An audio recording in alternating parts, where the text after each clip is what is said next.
Players are reinstalling Overwatch 2 in droves. They're back after last week's update announcement, which hasn't even hit the game yet.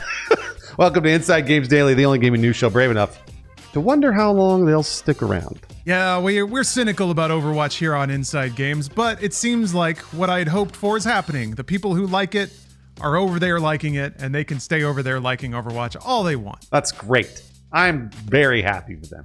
Overwatch 2 is enjoying a surge in popularity as revealed by Steam player numbers and reported by Windows Central. Yeah, Windows Central calls out that Overwatch climbed above notable competitors like Battlefield 6 and Call of Duty, at least as of yesterday. So just to lay the groundwork here, Blizzard announced the Reign of Talon yesterday, the first season of which launches on February 10th. Yeah, they're kind of they say that they're sort of reconstructing the whole update cycle for Overwatch. So season 1 will add 5 new heroes. It'll tweak hero balance, add sub-role perks for all heroes, and feature a conquest event that allows player to win rewards for accomplishing daily objectives. And then, of course, the thing that everybody was up in arms about, or were they happy? I'm not even really sure. They dropped the 2. It's no longer Overwatch 2. It's now just Overwatch. Yeah, so it's almost like a ground floor feeling again, which I think was what got people excited. It's like, oh, it's like a new beginning. I love that stuff. And while we were a bit underwhelmed at this announcement, because the 5 heroes, kind of impressive. The rest of it, anyway. It does seem to have driven a lot of player interest back to the game. Yeah, we checked this morning. Overwatch's rebound is not quite as clean cut, though the game's performance has undeniably improved. Yes, yeah, it's good news for Overwatch, that's for sure. So if we sort by 24-hour peak concurrent players, Overwatch is currently ranked at number 31. That nestles it right alongside Battlefield 6 and Call of Duty, all 3 of which attracted around 70,000 peak concurrent players. Yeah, but both are kind of at a lull at the moment, so there's some context here. This is one of the least performing Call of Duties in years, and Battlefield 6 is kind of waiting for some kind of big update to draw a lot of people back. That's true. They have the season 2 for Battlefield coming up, I think in a couple of weeks, and that might bring some people back. We'll see. Overwatch's closest competition, Marvel Rivals, still far more popular with a little less than double Overwatch's 24-hour peak concurrent player count at 120,000. Marvel Rivals has been just a juggernaut since it launched. Yeah, but still, despite that comparison, this is an impressive rebound for a variety of reasons. So for starters, Overwatch's seasonal update, it really hasn't even landed yet. There was just the announcement, and this starts tomorrow, February 10th, and I'm sure they'll get another bump in players. Yeah, let's hope if it's a good update. But I think what you're seeing is a lot of people kind of dusting off their Overwatch account, getting a lay of the land, remembering what skins they have. Second of all, and this is the really interesting one, Steam is likely the less popular platform to play Overwatch on PC. Absolutely. Blizzard's own Battle.net launcher likely has the larger player base since the game did not launch on Steam until August of 2023. So these player comparison numbers, not totally accurate given that games like Battlefield 6 have a disproportionately popular player base on Steam specifically. And then third, Overwatch 2's peak current player count has actually been going up ever since the announcement. Yeah, this is not what I expected. When I pulled up the graph, I expected to see a high peak and then it already dropping off.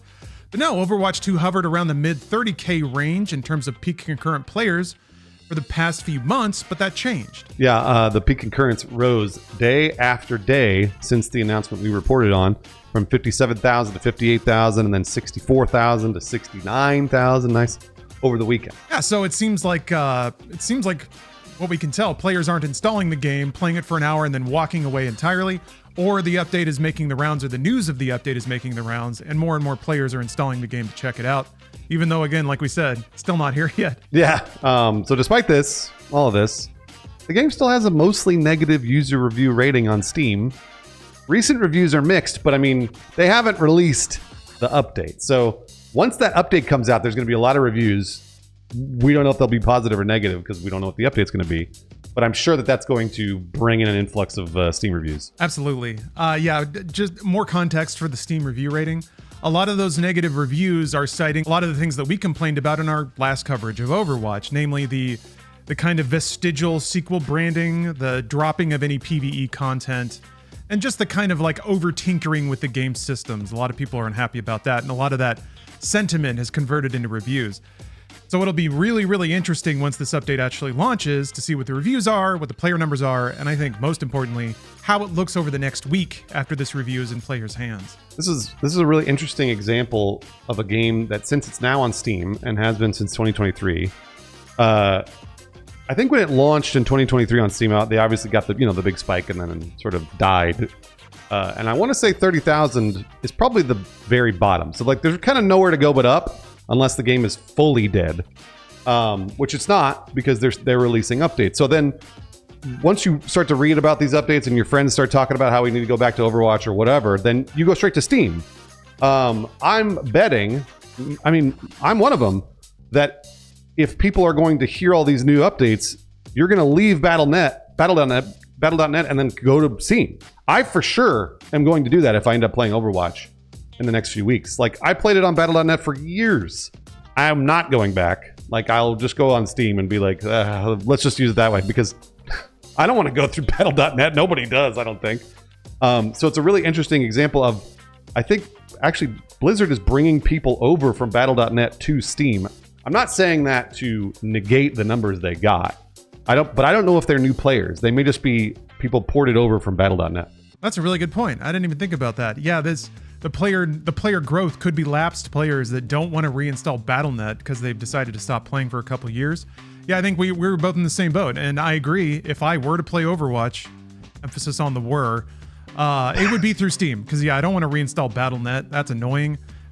Steam users hate using different launchers, so yes, if again they've managed to give people this rebooting, ground floor, new beginnings sort of feeling, of course they're going to want to start playing through Steam and not Battle.net. And something else you said was really really accurate. I think this game, if they rolled out with this big update, this fancy slick update video with all of these developers delivering corpo speak about how amazing this update is, if they did that and there was no player pop at all, oh my gosh, this game would be dead. So in a way, it's expected. Again, not trying to invalidate the growth or the people that are excited about this turn for Overwatch, but it's kind of expected, I think. Anytime any games as service pushes a content update, it's going to result in a rise in players. So again, I think once the update's out and people have played it for a week, will they stick around or not is the big question. And I'm really excited to see those numbers, because they are adding player retention. They are adding the conquest mode seems entirely gauged around convincing people to play that one more match or try that one hero they haven't tried yet, so that they can get tokens and spend on skins. Not quite sure exactly how that's going to work yet, but it is appealing to see a list of tasks with fillable meters. And that's the kind of thing that a lot of games of service games, Call of Duty, does, and they've done for years. So it's kind of weird that it took this long for Overwatch, but here we are, and I think people will enjoy it. Seems like it. And I also want, Lawrence, when we reported on this, I think it was last week, about the Overwatch update, and both of us were kind of like dismissing it, and we were pretty cynical about it. There were a lot of comments on our video that were like, "You guys are being way too cynical. People who play Overwatch are really excited about this update." I saw that so many times. So I want to say, number one, I heard you. I actually learned a lesson, and I said, you know what? Okay, all right. I will do my best to not be as cynical about Overwatch, because if you are out there waiting for that new content update from Overwatch and you finally got it, or at least it seems like you got it, then that's great that you're excited, and that's great that you can go tell your friends, hey, come play Overwatch, like there's gonna be 5 new heroes and all this other stuff.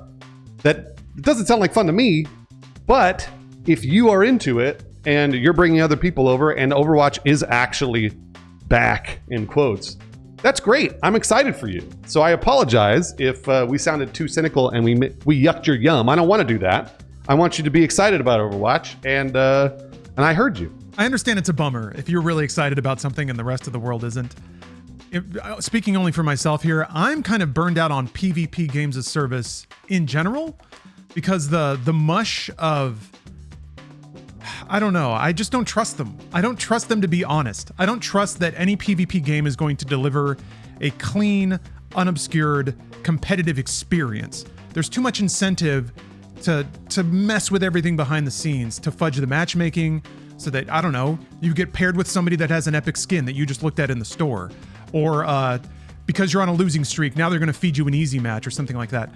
I cannot fight the slot machine mentality when it comes to any of these games, specifically Overwatch. I mean, back when I was playing at a load, I felt like there was never a connection between my skill and the outcome of the match.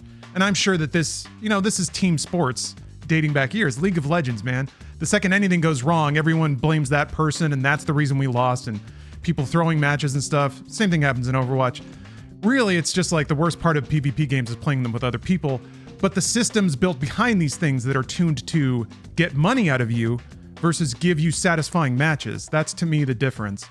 Man, I'll just play chess. It's okay. Chess is at least 100% transparent about everything. But yeah, you go into Overwatch and you hit play, I can hear the rollers spinning in the background already.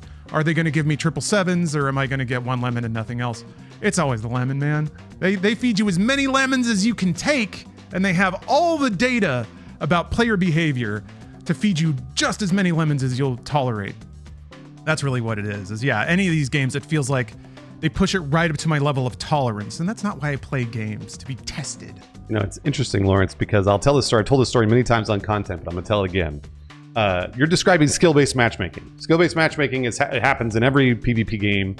But I got to talk directly to the developers of Overwatch when it was first released back was 2015, 2016, around that time. We took a tour of Blizzard, and we got to go and have dinner with developers. And we had played a number of Overwatch matches. We'd been playing for whatever, 6 months, 3 months. I don't know what it was. And I asked them, what do you do in the matchmaking? Because it feels like I'm never getting better. And like, apart from the pros, right? I generally did not ever feel like I was getting better at Overwatch. I was like, how are you doing this? And they're like, well, basically what we want for you is we want a 50-50 win rate loss rate. They want you to lose 50% of the time. They want you to win 50% of the time. So what you're saying is true, Lawrence. If you lose 6 matches in a row, they're gonna feed you a win because they need you to win in order to stay on Overwatch. And ever since I heard them tell me that, it's not really a secret, but it's something that I think about every time I play Overwatch or anything like that, Call of Duty, whatever. They're feeding me a win so that I stick around. I don't like that. I don't like being manipulated. So know that about Overwatch and all these other PvP games. If you're fine with that and you're gonna sit down and no-life this game, play 12 hours a day and become a pro or whatever, awesome, great. But for casual people like Lawrence and I don't really want to feel like it's a slot machine every time I get in. Yeah, theoretically, that's what rank is for. You know, you play competitive, and even though your win-loss is 50-50, if your wins are against better opponents and your losses are not against worse opponents, then your ranking should go up over time, and that's theoretically the indicator that your skill is improving. But yes, it was just impossible to connect that to any kind of per-match experience because it's just chaos in there, man. And maybe it is just if you play enough, suddenly you can see between the code. You can identify when you are playing well, when teammates are not. But to me, man, it was accusations flying left and right. It was a bunch of solo players doing whatever they want. Again, I'm describing the dynamics in any competitive game, which is why I'm not so much into them. But yeah, pairing that with the non-ending need to try and retool everything to create senses of newness, like this update, to add new skins, to drive people to purchase. It's an ongoing business, right? So there's always going to be a cadre of businessmen examining and poking over it and figuring out how can we save money here? How can we derive more money out of that? So to have a competitive rule set that is being operated that way, it seems like a silly thing to invest in, for me at least, because the game you're playing today is not going to be the game you play a year from now. Some of those skills may be transferable. But embracing that, I don't know. When all those things start rattling around in my brain, I'm just like, I'll just play Pac-Man. Funny you say all that because you're right. When we first played it, again, we're casual. We're speaking very, very from a very casual perspective of Overwatch because Lawrence and I played a bunch when it first released.